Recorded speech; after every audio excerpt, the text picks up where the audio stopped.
I don't want to scare too many of you, but we start one of the more difficulter concepts in Espanol, all right? And that is reflexives or reflexive verbs, okay? Now, in English, en inglés, okay?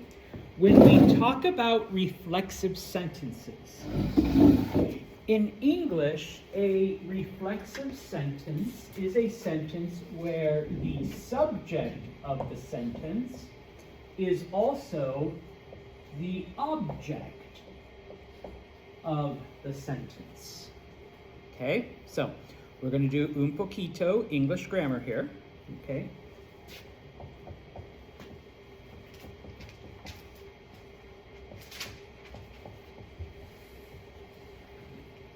I write a letter, okay? To determine the subject, or whom or what is doing the action, first you have to find the verb, and the verb is to write, okay? Who is writing? I. I is the subject.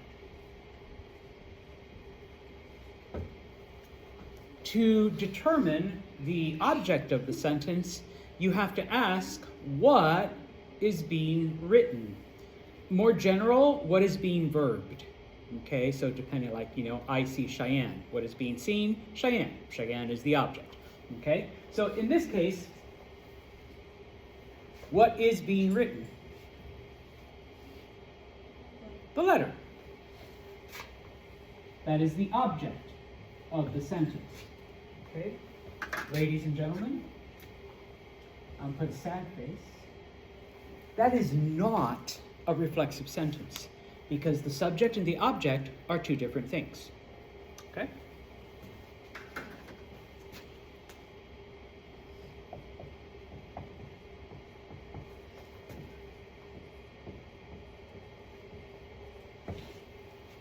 I take a shower. Well, first, this is not just a verb, but it is a verb phrase or a compound verb. The action, the verb, is literally taking a shower. Okay?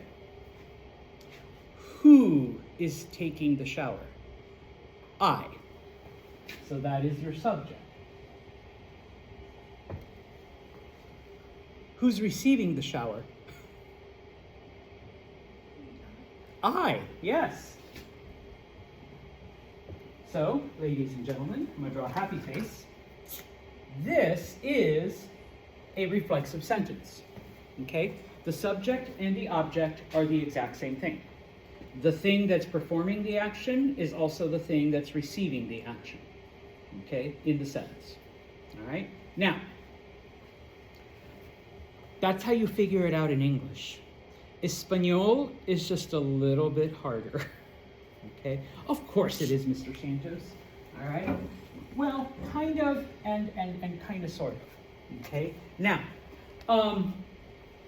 once again, we're still doing AR, ER, IR, okay? O, as, a, amos, a, están, o, es, en, hemos, en, o, es, en, imos, is, en, okay? All of that is still happening. We're still doing our irregulars, okay? Voy, vas, va, vamos, vais, van. Soy, eres, es, somos, soy, son, okay? We still have our weird yo forms. Pongo, hago, doy, digo, okay? All of that stuff, that's all still there. When it comes to reflexives, though, en español, number one, we focus on the verb, okay? It's all in the verb. And when you have a reflexive verb, the verb ends with se. So for example, and that's what's on the chart, bañarse means to take a bath, okay? To take a bath, bañarse. So right away, as soon as you see se in the verb, you know it's reflexive. You don't in a sense it's easier because you don't have to ask yourself, okay, so what is the action, then who is performing the action, and who is receiving the action, all right? That's a little harder in English. In Espanol, you just look, okay, and it's the same. Now, unfortunately, here's where it does get hard, and here is where it does differ from English, okay? You still have to use this verb, and you still have to do the whole yo, tu, el, ella, all of that, okay? And so, what happens is, hola Jack. Hola.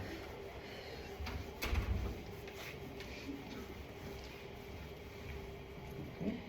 So, let me turn this really quick, okay? So you still have the, okay, you know, I'm not gonna write them, but you still have, you know, your pronoun, yo, tu, el, ella, usted, all of that, okay? When you are dealing with a reflexive verb, always, 99% of the time, always, you're gonna take the se, and you're gonna move it to the front, okay? Now, you are literally left with just bañar. That is just a regular AR verb, and you're going to treat it like a regular AR verb. Once you move the se to the front, though, you need to change it according to the subject. If the subject is yo, it becomes me. If the subject is tu, it becomes te. If the subject is nosotros, it becomes nos. If the subject is vosotros, it becomes os. Now, you notice I didn't do these because if the subject is él, ella, usted, ellos, ellas, ustedes, you don't change it. It remains the same. Okay? So now, if you want to say, for example, I take a bath. I take a bath. Okay? So you take the se, you move it to the front. Okay? Because I is yo, it becomes me. You drop the AR, because now you're just left with an AR verb.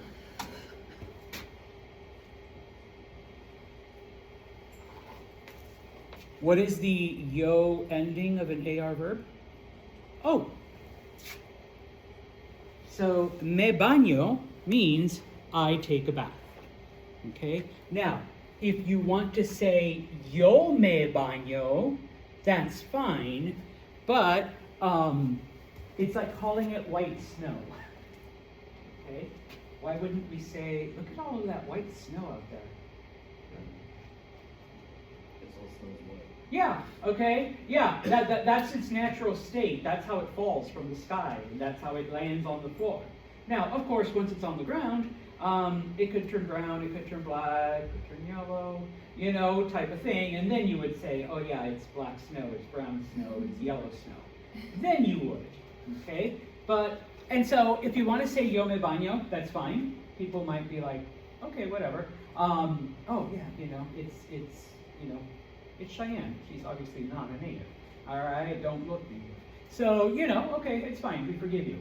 Okay? I might say it because I'm teaching you, and just FYI, it's one of those little psychological tricks they teach you in teacher school, where yo me baño, yo me baño. If I keep saying it, you keep hearing it, at some point it sticks in your brain, your subconscious. Okay? But under normal circumstances, I would just say me baño. Okay? I take a bath. Okay? If you want to say, I'm going to turn this, all right, you take a bath, okay, te bañas, because you take the se, move it to the front, all right, tu becomes te, and then and I apologize, the A should be in red also. The tu ending of an AR verb is AS, okay? For él, ella, usted, se baña, okay?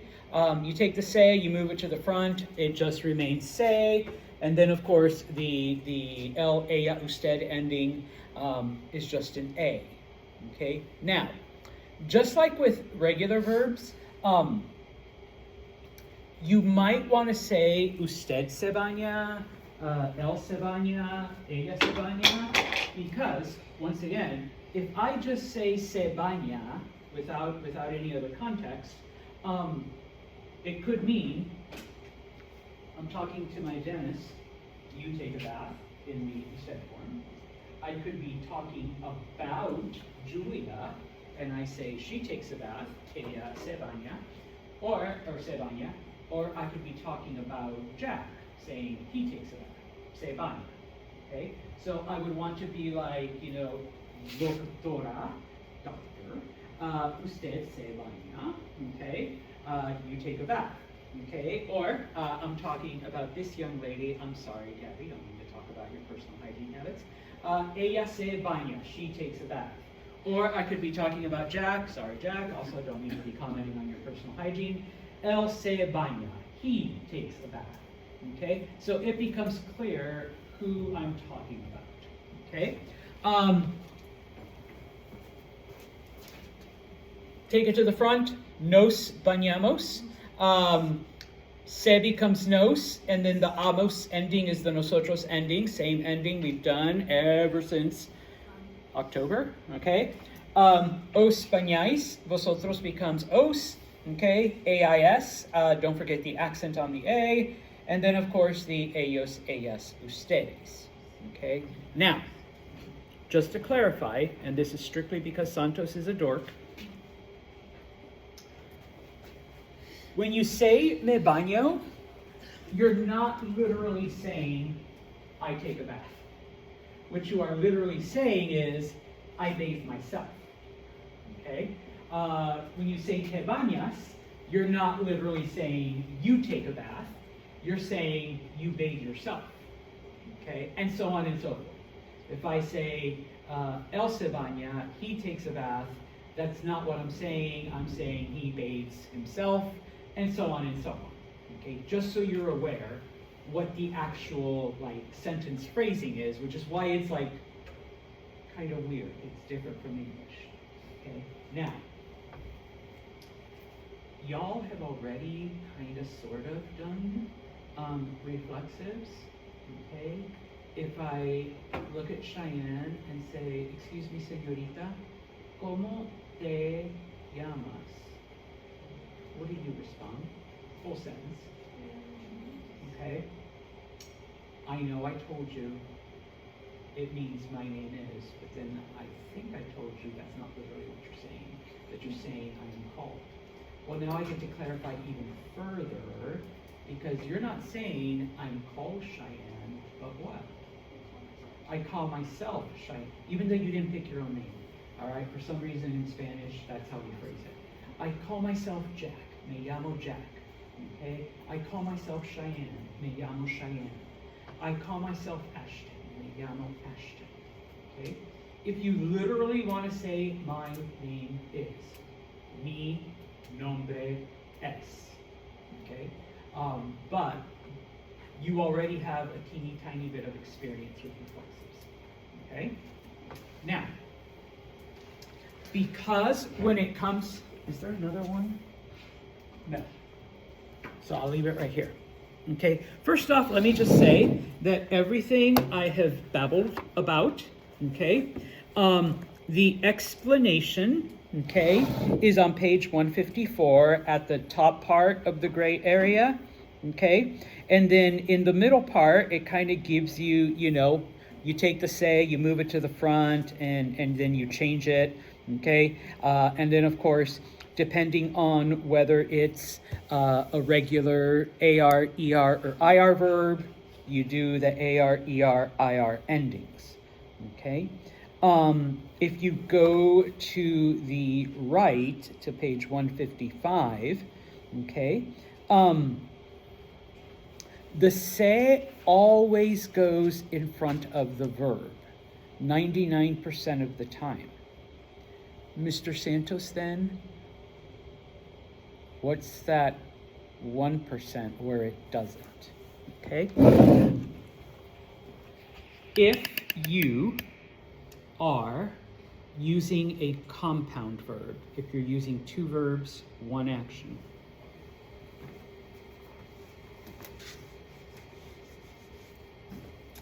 What if you were saying, I want?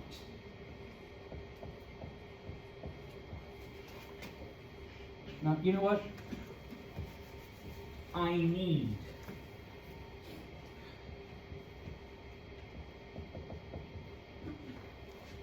To take a bath.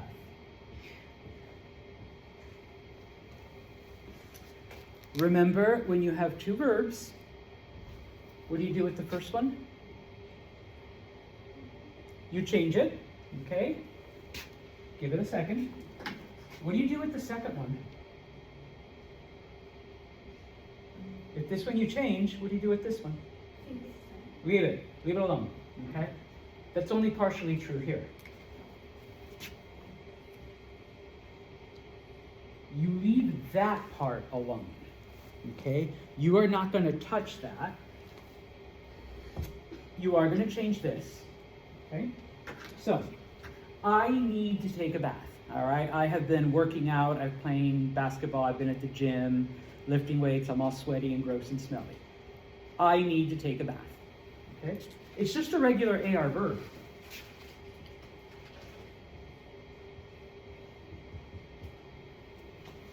What is the yo form of an AR verb? Muy bien. You're not touching this. Oh, okay. With the se now, okay? Because it is in the yo form, it has to be may. But you have two choices. You can either put it in front of the entire thing. So, me necesito bañar, or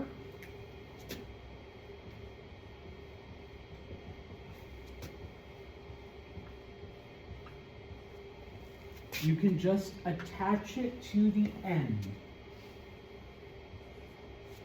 Necesito bañarme. Both of those are correct. Both of those mean the exact same thing. I tell my students, that's you guys, just leave it at the end. You are literally just dropping it into place. The only thing you have to do is change it into the yo form, if it's in the yo form. If it's in the tu form, maybe David just got out of the gym and he shows up to Spanish class and all of us are like, oh God, I was gonna tell him. I'm the teacher, so I'm like, David, necesitas bañarte. All right? You need to take a bath, dude. All right? You stink. Or, te necesitas bañar. Okay? But obviously, you're just dropping it and changing it to te. All right? Maybe Jack back there comes up to me after class and be like, can you talk to David? Because él necesita bañarse. All right, he needs to take a bath after he goes to the gym. All right. In that case, you're not even changing anything. You're just dropping the se right into place. Necesita bañarse. Okay. And of course, Jack would say él necesita because what are you talking about? One of the girls? Are you telling me? Necesita bañarse. You need to take a bath, Mr. Santos. No. Okay. Now. Like I said, both are correct, depending on where the person's from and all other kinds of linguistic factors.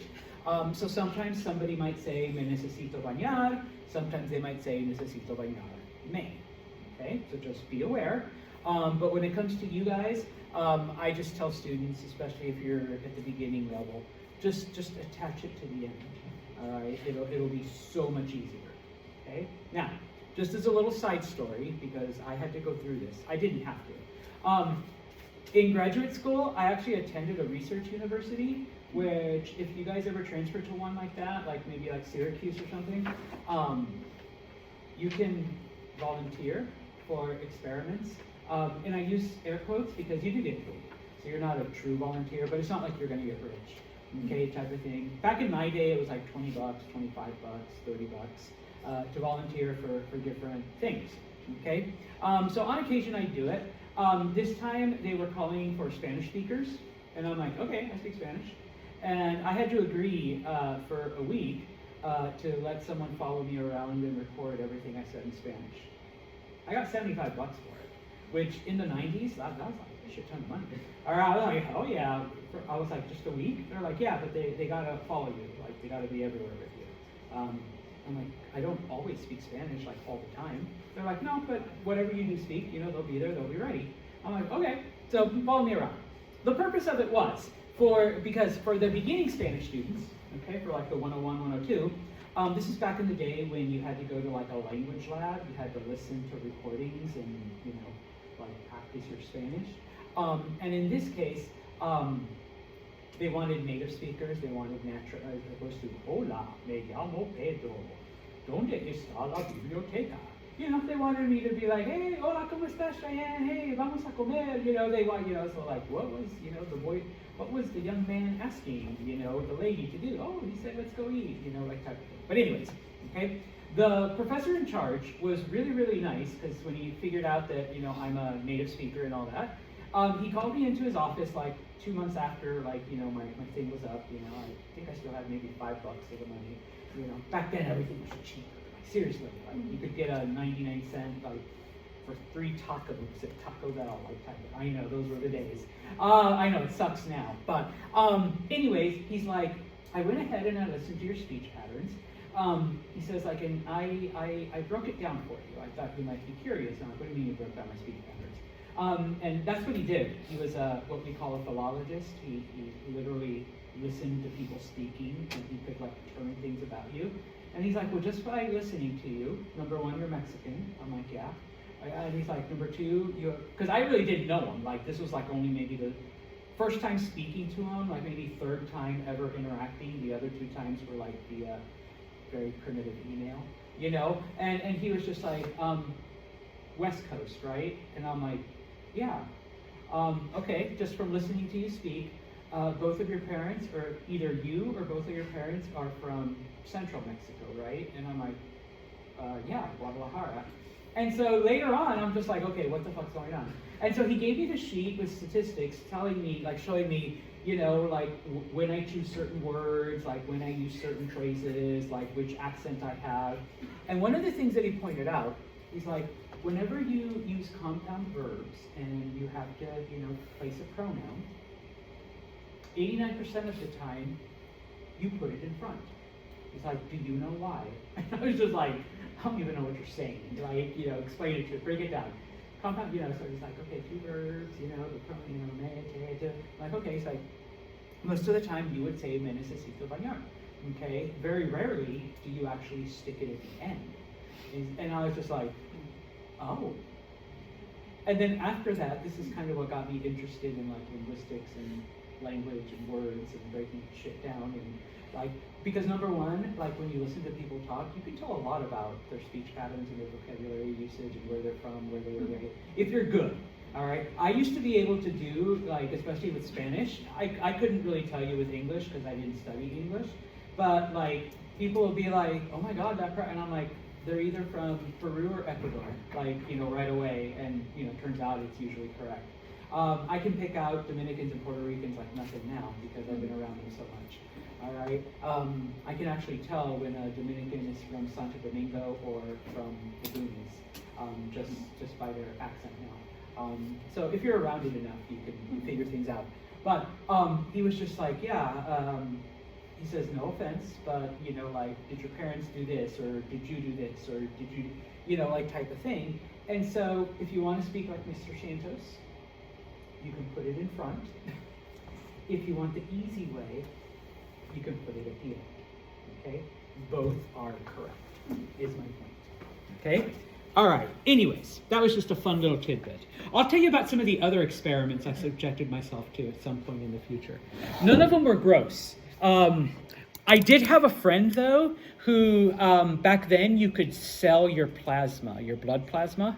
All right? Now, Cheyenne's like, what the fuck? You know how they ask for blood donations? sometimes they'll ask if you're willing to give your plasma, which what they do is they take out like 2 or 3 liters, they spin it, they extract the plasma, then they put your red blood cells back with saline. Okay? Back then, because it was kind of rare for people to just donate and they really, really, really needed it, and there was some medical company there, they paid students like $50 for each donation, which once again is like a lot of money in the 90s, especially if you're a college student. But they were desperate. They really wanted, and it does take quite a bit out of you, like when you donate, because you have 2 things going in you, one to take out the blood, one to put it back in. And, they're taking out your red blood cells, but then sticking them back in with saline. So it's kind of like, I had a friend, his name was Mike, like he would go like at least once a month. He's like, hey, I got my easy $50. Like if they let me donate more often, like he says I would, but they would only let him go once a month. That's how he made money in college, or added to his college money, like just donate. I was never brave enough to do that, but I did the other, like the psychological experiment, like stuff. It was research projects. Oh, one time, I'll tell you this, one time I did let someone watch me sleep. Okay, that was one of the things. I got $20 for it. They just watched me one night. They're like, we need volunteers. Okay, have someone watch you sleep. No, it was in a controlled environment. It was in a lab.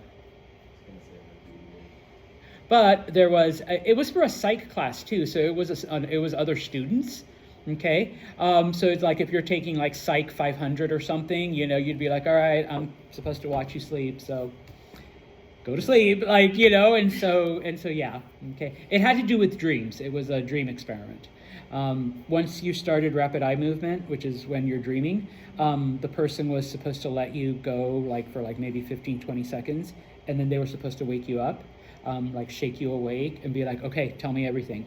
Because if you think about it, the only time you remember your dreams is when you wake up in the middle of them. So by waking you up, then they're like, okay, start talking. So I'd be like, oh my God, I was being chased by this cougar. And then these 3 monkeys came out of the forest. And then suddenly I was in my geometry class. And, and so they're like going through and they're like, okay, thanks, you can go home. Or I guess if you want to, stay here, you can't, type of thing. I just went back to sleep. I'm like, I'm not going home. I'm just going to sleep here tonight. But that was it. That's all I had to do, is just let them wake me up in the middle of a dream. It's an easy $20. Jack's like, I'll do that. Anyone want to wake me up? Anyways, okay. All right. This presentation is going to have a lot of shit on it. All right. Anyways, if you go down to the last part, okay. Now, because the subject and the object are typically the same thing in a reflexive sentence, many of the reflexive actions are things that you do to yourself. So typically it's like personal hygiene. So like bathing, showering, putting on makeup, brushing teeth, getting dressed. All of those are things that you do to yourself, or that he does to himself, or she does to herself, type of thing. Okay, number 1. Number 2, where it says reflexive versus non-reflexive, there are some words, okay? Because bañarse does mean to take a bath, but you can use the word bañar if you're not bathing yourself. What if you have a baby and you're giving the baby a bath? Then it's yo baño el bebé, okay? Or because the baby's not giving itself a bath, okay? Or if you have a dog and you're giving your dog a bath, yo baño el perro, okay? I'm giving the dog a bath. Okay, so there's that. But some words, okay, for example, what does dormir mean again? To sleep. Yo duermo en la cama. I sleep in a bed. If you make dormir reflexive though, wait, I sleep myself? No. Dormirse means to fall asleep. So there are certain instances where, by making it reflexive, you change the meaning slightly. Okay? So the most obvious one, okay, is dormir. Okay? There's a couple of other ones, okay? But that is the one that you will encounter the most, okay? Is, oh no. This one and, what does poner mean? To put or place, okay? So, yo pongo el teléfono en la mesa. I put the phone on the table, okay? If you make it reflexive, it means to put on clothes. Only clothes, okay? And of course, you have to give the article, okay? Now, remember that the yo form of poner is weird, and so the weirdness is passed on. Me pongo los zapatos. I put on shoes. Me pongo el hoodie. I put on a hoodie. Okay? Me pongo la chaqueta. I put on a jacket. Okay? And then the opposite, which is quitar. Quitar means to remove, all right? And we learned it in chores, quitar la mesa, to clear the table, all right? If you make it reflexive, it means to take off.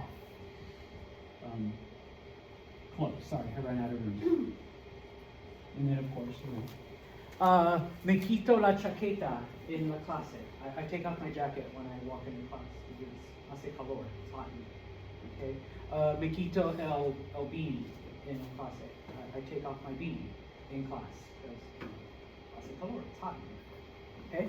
So, these three, like, quite literally change.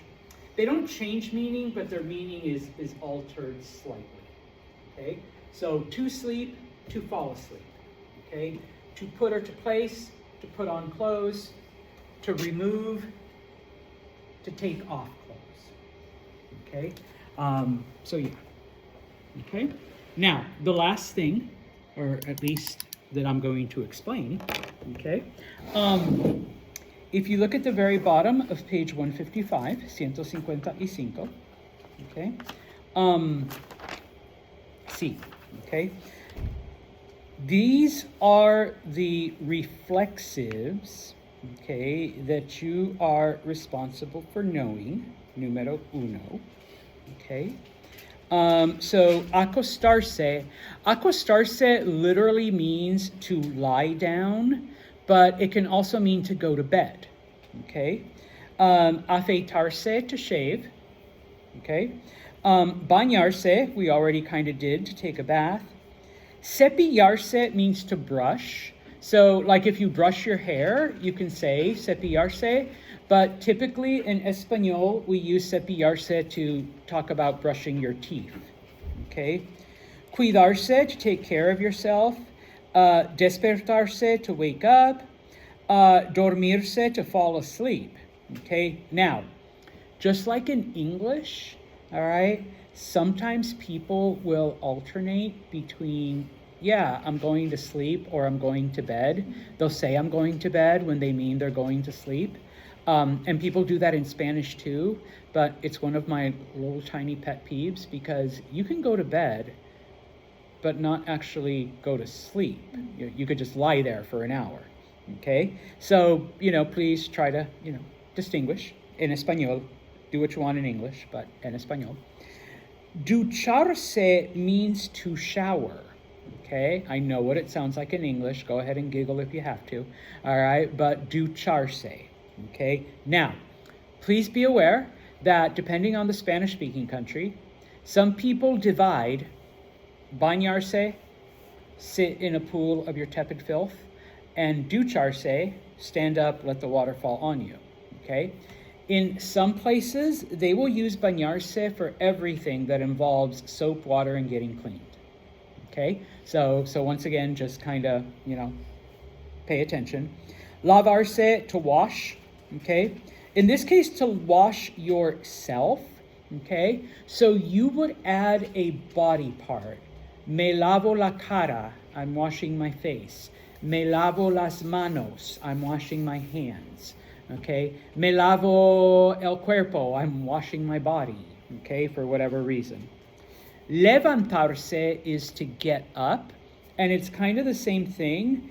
Despertarse to wake up, levantarse to get up. I know sometimes in English we might interchange them, and sometimes in Spanish people do too. But remember, you can actually wake up and then just lie in bed for an hour, and then you get up, okay? Going on to the next page, maquillarse means to put on makeup, okay? Maquillaje is the word for makeup, so you're making up yourself. If you skip down one, pintarse, pintar means to paint. When you make it reflexive, I guess I could have put it up there too. I apologize for anyone who does put on makeup. They're literally saying you're painting yourself, okay? And I've heard people say, oh yeah, you know, like they're painting their face or something like that, okay? So yeah, okay? I already did ponerse, quejarse to complain, secarse to dry yourself. Okay, so in this case, me seco las manos, I'm drying my hands. Me seco el cabello, I'm drying my hair. Okay, sentirse to feel, and then vestirse to get dressed. Okay, now,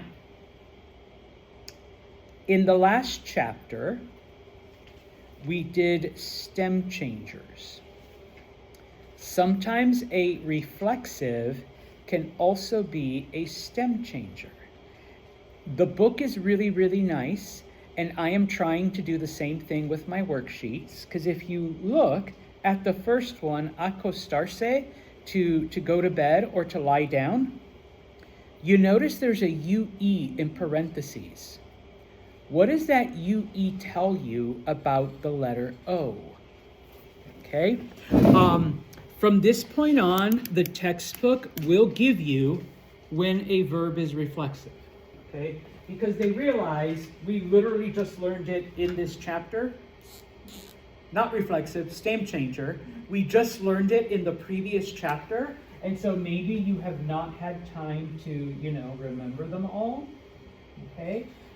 Because honestly, the only way you truly remember the verbs is by using them, by going over them over and over and over again, okay? So obviously you haven't done that yet. So as you look through los verbos, oh, acostarse has a UE after it, okay?